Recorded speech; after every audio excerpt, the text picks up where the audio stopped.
السلام عليكم ورحمة الله وبركاته. طلاب تاريخيان في كل مكان، ان شاء الله تكونوا بخير يا حبايب قلبي. والنهارده محضرين مفاجأة لطلبة تالتة اعدادي حبايب قلبنا. بصوا يا جماعة، ان شاء الله النهارده هنبدأ معاك رحلة ال20 من 20 ان شاء الله في الدراسات. جميل ان احنا هنحل معاك ال8 او ال27 محافظة. جميل، فهنمشي معاك محافظة محافظة واعرفك كل التريكات، واستنى معانا مفاجآت كتير جدا الفترة الجاية. بس ما تنساش اللايك وما تنساش اشتراك القناة وتفعل زر الجرس عشان يوصلك مننا كل جديد. ماشي، يلا يا شباب ونسمي الله ونصلي على النبي ونبدأ بمحافظة القاهرة. بص يا شباب، أول محافظة يا جماعة عندي محافظة القاهرة. كل محافظة تمام كده بيبقى لها أسلوب مختلف في الامتحان. في امتحانات أو في محافظات بتجيب أسلوب متوسط، في أسلوب عالي جدا في الامتحانات، وهنشوف ده أو في الأسئلة، وهنشوف ده مع بعض دلوقتي. فركز بقى معايا ونبدأ ونصلي على النبي ونبدأ بمحافظة مين؟ القاهرة. جايب لي حتة خريطة كده، خريطة مين؟ العالم. اول حاجه بيسالني على دايره ايه، وطبعا طالما دايره في شمال افريقيا، دايره في شمال افريقيا وجنوب اسيا، هي مين يا اولاد؟ هي مدار، ايوه بالظبط كده، مدار السرطان. جميل. اتنين، هضبه في وسط اسيا في المنطقه دي، تقول له يا باشا هضبه اتبت، اللي بتعرف بايه؟ بسقف العالم بالظبط كده، من اعلى او اعلى هضاب الايه؟ اعلى هضاب العالم. جميل. رقم 3 بيقول لي محيط ايه؟ ده جنوب اسيا وشرق مين؟ وشرق افريقيا، يبقى المحيط الهندي. 4 اقليم مناخي نقط. بصوا هو في وسط افريقيا اهو، بيعدي فيه دائرة الاستواء، فبقول عليه الاقليم الاستوائي.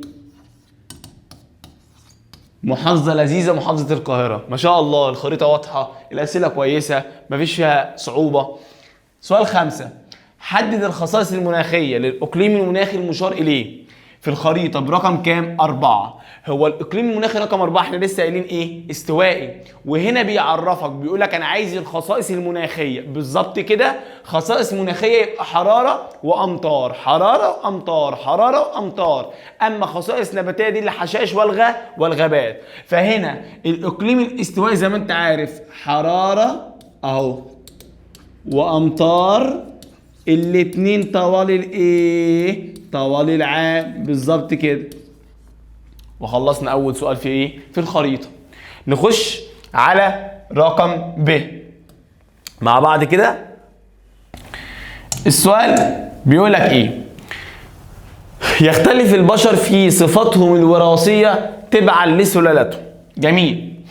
تعرض الزنوج، السؤال هنا بقى او دلل على صحه العباره. تعرض الزنوج للهجرات الإجبارية أو القسرية للأمريكتين. ماشي، دلل. تقول له إيه بقى؟ تقول له يا حبيب قلبي معايا كده، معاه ركز. تقول له بسبب تعرض الزنوج للهجرات الإجبارية التي كانت ضمن تمام كده تجارة العبيد السائدة في الماضي. طب ليه؟ قال لك للعمل في مزارع القطن وقصب السكر. ده سؤال حلو قوي. وتخلي بالك ان في تركايه هنا، ان الزنوج لما سابوا افريقيا راحوا لامريكا الجنوبيه عن طريق المحيط الاطلنطي، فدي من التركات اللي في الجنب تكتبها. جميل. والهجره كان هدفها هدف اقتصادي، انا بقول لك للعمل في مزارع القطن وقصب الايه؟ وقصب السكر. حلو. 2 من الاثار المترتبه على ارتفاع فئه صغار السن في الدول الناميه. بنقول ان الدول الناميه بيزيد فيها فئه صغار السن اللي هي تحت ال15. لو زادوا في دولة، واحنا طبعا عارفين ان هما بيزيدوا في الدول النامية، بيحصل حاجات كتير جدا. بصوا يا اولاد، اولا كده انخفاض الدخل القومي. وطالما الدخل بتاعي مرتبي مش كبير تمام كده، قليل مش هعرف اعيش عيشه كويسه.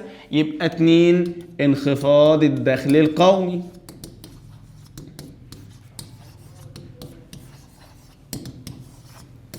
طبيعي لما يكون في سكان كتير مش هلاقي اكل، يبقى قله الغذاء. وعندك برضو الهجره الغير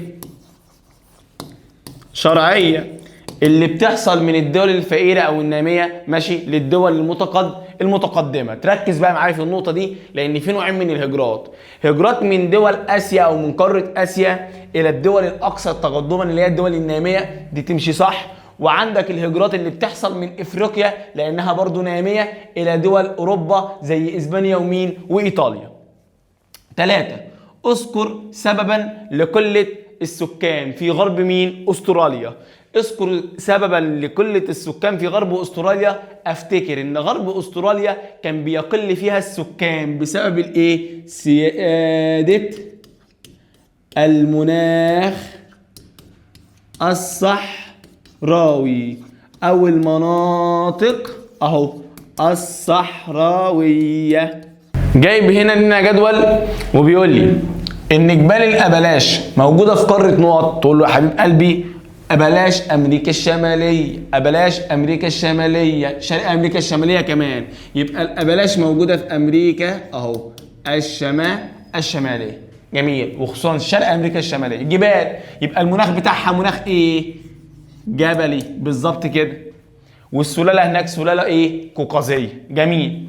لانها في امريكا الشماليه. ركز معايا. سهول سيبيريا دي موجوده فين؟ في قاره اسيا او شمال قاره اسيا. اوبواين سوالينا حيث المناخ البارد المتجمد اللي هو التندرا. حلو. تعالى بقى السلاله اللي موجوده هناك، كنا بنفتكر ان السلاله اللي موجوده في اسيا في شمال اسيا سلاله مغوليه. طب الى انهي جماعه؟ اسمها جماعه التانجوس. نخش في سؤال صح وغلط. وخد بالك ان بيقول لك اذكر السبب في الحالتين، يعني سواء صح لازم تقول له صح ليه، وغلط تقول له غلط ليه. بص يا باشا معايا بالراحه كده وصلي على النبي. تعالى كده معايا. اول سؤال بيقول لك تمتد جبال الانديز في شرق امريكا الجنوبيه. بص يا عم، امريكا الجنوبيه اصلا كلها ما فيهاش غير سلاسل جبليه واحده عندك في المنهج. جميل. وهي جبال مين؟ الانديز بالظبط كده. حلو. طب هي يا مستر موجوده في الشرق ولا موجوده في الغرب؟ لا ده موجوده في الغرب. يبقى العباره هنا خاطئه، غرب. وخد بالك ان كده التضييق السهول الساحليه غرب امريكا الجنوبيه بسبب اقتراب جبال مين؟ الانديز. لان كلما اقتربت الجبال ماشي من السواحل حصل لها عمليه ايه؟ ضيق. جميل. قال لك تنفض الغابات المخروطيه اوراقها في فصل الشتاء. تنفض يبقى ايه؟ غابات نفضيه. برضو غلط. جميل. الغابات النفضيه. توجد سهول نهر نيلسون في الشمال الغربي لامريكا الشماليه. بص يا عم، سهول نهر نيلسون في الشمال الغربي؟ لا ده نهر نيلسون موجود في الشمال الايه؟ الشرقي. يبقى الاجابه برضو غلط، شمال شرقي. السؤال الرابع عندي بيقول لك روسيا دولة ذات رعاية طبية فائقة. زي دول امريكا الشمالية ودول اوروبا. طب ليه يا مستر؟ بص يا عم، قال لك بسبب زيادة نسبة الاطباء بالنسبة لعدد السكان. شوف الاجابة صح بس اديته تفسير للصح عشان تاخد درجتك ايه؟ كامله. نخش على السؤال اللي بعده. بص يا معلم، ما النتائج المترتبه على اقتراب حافات الجبال والهضاب من الساحل الافريقي بصفه عامه؟ بص يا جماعه انا لسه قايلها لك، كل ما في جبال وفي هضاب بيقتربوا من الساحل بيحصل ضيق للساحل. ضيق للايه؟ للساحل او الظهير الساحلي يعتبر. فركز بقى معايا. بص كده معايا، عايزين نذكر كده سريعا الاماكن اللي بيضيق فيها الايه؟ بيضيق فيها تمام كده السواحل. عندك اولا كده اسيا ما خدتش فيها اي معلومه بتقول لك ان في ضيق سواحل. جميل. نخش على قاره مين؟ نخش على قاره افريقيا. خدت ان بتضيق السهول، بص بقى ركز معايا، بتضيق السهول على المحيط الايه او انا اسف في اسيا، بتضيق بصفه عامه عند وجود الجبال او ايه السلاسل الجبليه، زي مثلا البحر الاحمر، جبال البحر الاحمر، زي مثلا ما عندك جبال اطلس على البحر المتوسط. اذا يا جماعه دي قاره مين؟ افريقيا. عندك برضو في قاره امريكا الشماليه، عندك امريكا الشماليه في الشرق عندك جبال الابلاش، وعندك في الغرب جبال ايه؟ جبال روكي. يبقى برضو غرب امريكا الجنوبيه بتضيق السهول الساحليه، ماشي. عندك بعد كده امريكا الجنوبيه تضيق السهول الساحليه بسبب وجود جبال ايه؟ روكي. عندك قاره استراليا برضو تضيق السهول الساحليه شرق استراليا بسبب وجود جبال الحاجز الكبير. يبقى انت كده عندك خد بالك ان استراليا وامريكا الشماليه وامريكا الجنوبيه كلهم بيشرفوا على المحيط الايه؟ بالظبط كده المحيط الهادي. اذا دلوقتي سواء اسيا او استراليا او امريكا الشماليه او امريكا الجنوبيه كنا بنقول عليهم ايه؟ عالم جديد. يبقى الثلاثه بيضيق فيهم السهول الساحليه على المحيط الهادي. يبقى لما يجي سؤال يقول لي ايه؟ تضيق السهول الساحليه في العالم الجديد المطل على المحيط الهادي، العباره صحيحه. طب كل الدول اللي بتشرف على او كل القارات اللي بتشرف على المحيط الهادي تضيق السهول الساحليه فيها؟ لا، ما خدت قاره اسيا. يبقى انا عندي دلوقتي المحيط الهادي بيشرف عليه كام قاره من العالم الجديد؟ 3، وقاره من العالم الايه؟ القديم اللي هي مين؟ اسيا. حلو. يبقى هنا اقتراب حافات الجبال يؤدي الى ايه؟ ضيق السواحل. طب امتى بتبقى كويسه بقى السواحل او بتتسع السهول؟ قال لك بتتسع عند مصبات مين؟ الانهار. حلو. زياده السكان في معظم دول قاره اسيا، لسه حلينه من شويه. زياده السكان في قاره اسيا تؤدي الى بص كده، اول حاجه قله الغذاء، عندك قله نصيب الفرد من الدخل، انخفاض مستوى المعيشة، وحدوث هجرات غير شرعية. جميل. السؤال اللي بعده وتركز لان فيه شوية افكار مهمة قوي يا جماعة. حدد اوجه الشبه بين كل من تضاريس استراليا وتضاريس افريقيا. بص يا عم، اول حاجة ان كلاهما مظهر هضبي، يعني بتكثر فيهما الايه؟ الهضاب، او الشكل الهضبي هو اللي سيد على شكل القاره. جميل. يبقى الهضاب. ايه تاني يا مستر؟ قال لك ان موجود كل انواع السهول في القارتين، سواء سهول فيضيه، ساحليه، صحراويه. جميل. بص يا عم، السؤال اللي جاي ده مهم قوي ولازم تخلي بالك معايا فيه، لان هو سؤال بيبقى دايما بيتكرر في الامتحانات، اللي هو يجيب لك اقليم واقليم ويقول لك ايه الشبه بينهم، فتخلي بالك قوي. او منطقه في الاقليم ده ومنطقه في الاقليم ده ويقول لك ايه الشبه بينهم برضه. فصلي على النبي وركز عشان خاطري. بص يا باشا، تعالى معايا بالراحه كده. بيقول لك ايه الشبه بين الاقليم اللورانسي ده اللي هو ايه؟ اللي هو بالظبط كده شرق القارات. حلو. واقليم هناك غرب اوروبا اللي هو غرب القارات. اول حاجه ان الاثنين الموقع بتاعهم الموقع الفلكي بتاع الاقاليم المعتدله البارده، الموقع الفلكي من 45 لكام؟ ل60 بالظبط كده. يبقى اول حاجه الموقع الفلكي، ان الاثنين اقاليم معتدله بارده. حلو. ان الاثنين امطار طوال العام.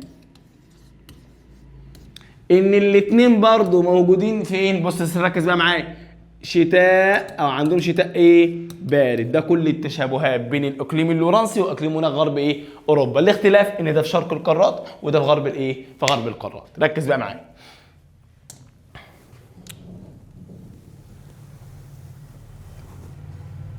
امتحان لذيذ محافظة القاهرة. حلو. وفي تريكات حلوه كده برضو تميز الطالب عن طالب يعني. بص يا باشا، اختر الاجابه الصحيحه. العاصمه التي كانت خارج سيطره الدوله المملوكيه. ماشي، ركز بقى معايا. قبل الصدام مع العثمانيين، سؤال بس للناس، هي الدولة المملوكية كانت أملاكها فين؟ قال لك في مصر والشام والحجاز. حلو؟ طب بص كده، حلب دي موجودة في الشام يبقى لا. دمشق موجودة في الشام يبقى لا. جميل؟ ذي القادر موجودة برضو في الشام يبقى لا. يبقى الإجابة العاصمة مين؟ تبريز، دي اللي كانت تبع الدولة الصفوية بالظبط كده. يبقى دي اللي كانت خارج سيطرة مين يا جماعة؟ الدولة المملوكية. جاءت الحملة البحرية الشمالية لطرد الحملة الفرنسية 1799 من مصر عن طريق، تمام كده، عن طريق جزيرة ايه يا اولاد؟ الحملة احنا قلنا بعتت، ماشي، الدولة العثمانية حملة برية عن طريق الشام، ماشي، وحملة بحرية عن طريق الحدود الشمالية. خرجت من جزيرة ايه؟ رودس. رودس ولا عبورلاند؟ سوري انا اسف، محدش يزعل مننا بقى يا جماعة. المهم، كان من مطالب انجلترا وفرنسا، حلو ركز معايا، من مطالب انجلترا وفرنسا في المذكرة المشتركة الايه؟ الثانية، حلو، 1882 إقالة وزارة مين؟ إقالة وزارة البارودي. شيل البارودي يا عم الحاج. جميل؟ اعترفت بريطانيا بمصر دولة مستقلة ذات سيادة بمقتضى ايه؟ معاهدة 36 1900 كام؟ 36. السؤال الرابع، اعترفت بريطانيا بمصر دولة مستقلة ذات سيادة امتى يا ولاد؟ قال لك بمقتضى ايه يا ولاد؟ طبعا تصريح فبراير 1922. تمام كده؟ السؤال هنا بيقول لك ما تقييمك للعبارة التالية؟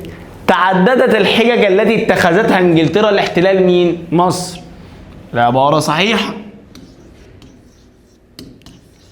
ايه الحجج اللي قالتها؟ قالت والله احنا داخلين، بص تدعيم سلطة الخديوي، احنا جايين نقف جنب مين؟ جنب الخديوي، محدش له دعوه. 2، عايزين نحمي مصالح الاجانب بتوعنا، يبقى تأمين مصالح الاجانب. 3، القضاء على الثورة العرابية. عندي نمرة ج، فسر كل عبارة، يعني اديني السبب بتاع كل عبارة. بص يا عم، بيقول لك ان كان لشركة قناة السويس دور كبير جدا في فشل الثورة الايه؟ العرابية. بالظبط. ليه؟ لان إدارة القناة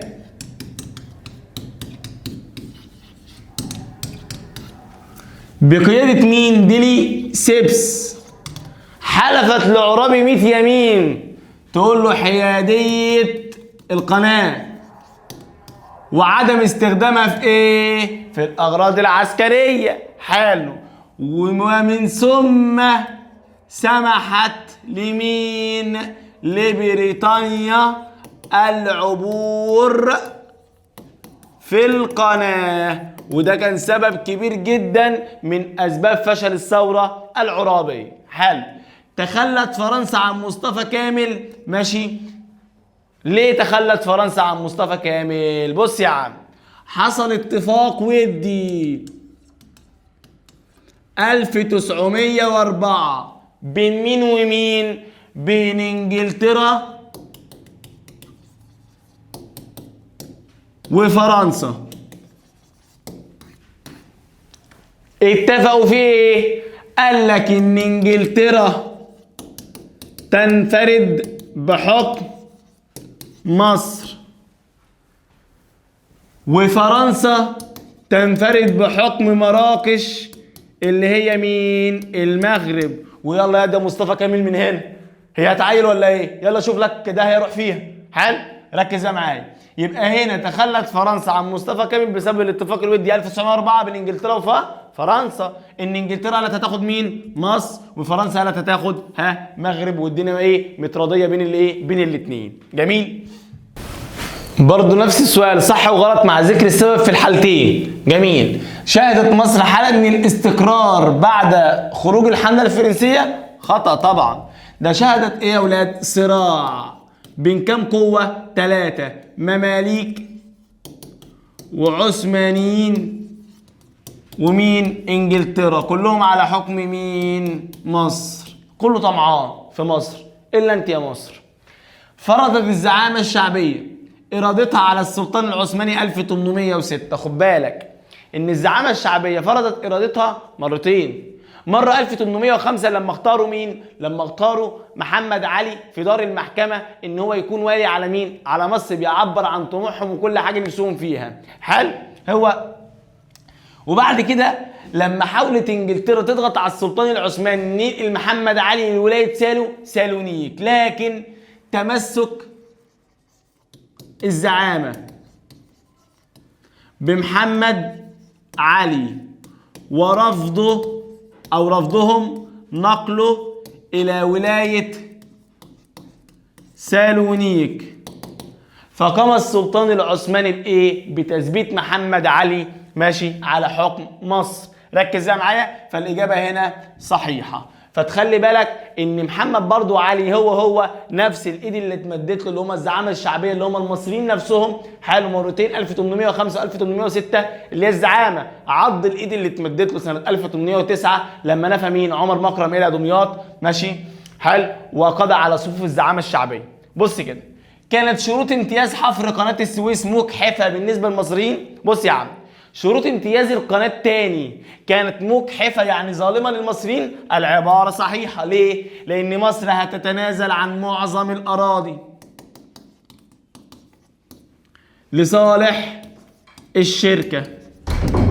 4 أخماس العمال مصريين.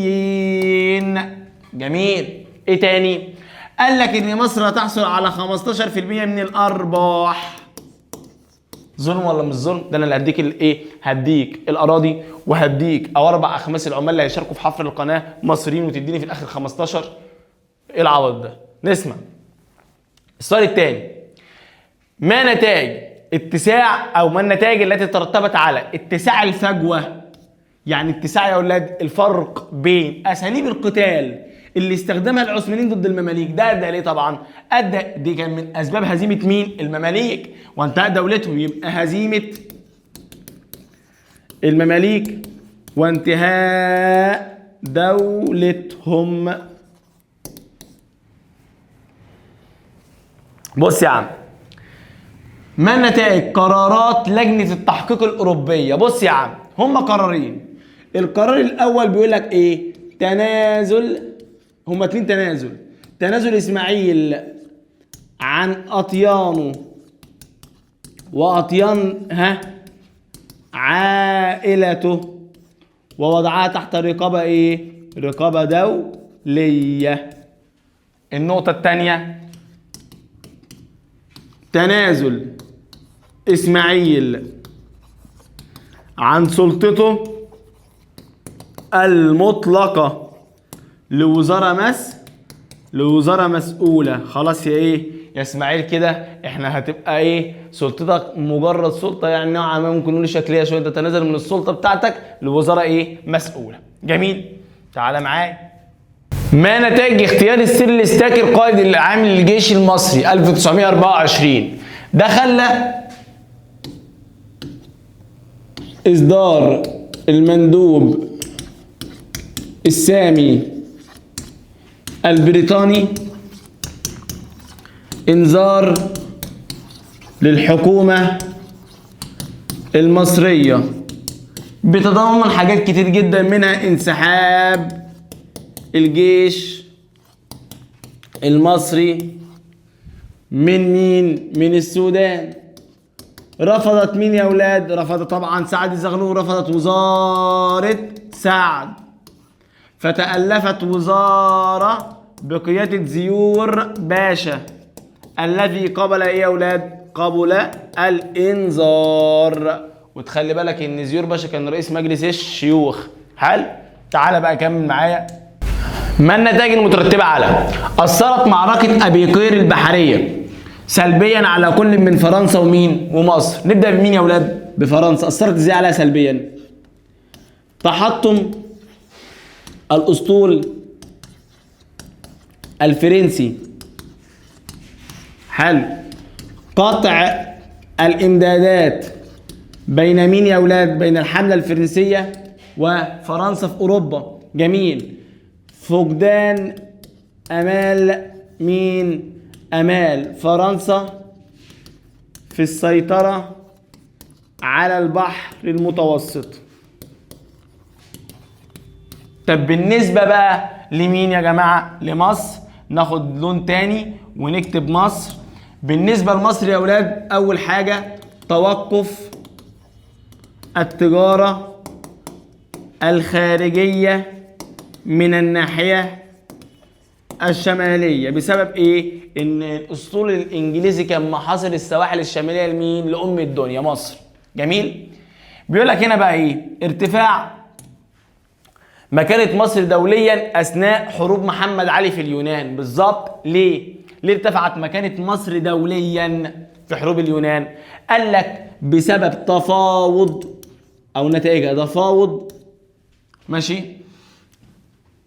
الدول الأوروبية. المفروض يا أولاد أصلا هو محمد علي راح يقضي على ثوار سكان من المورا. حلو.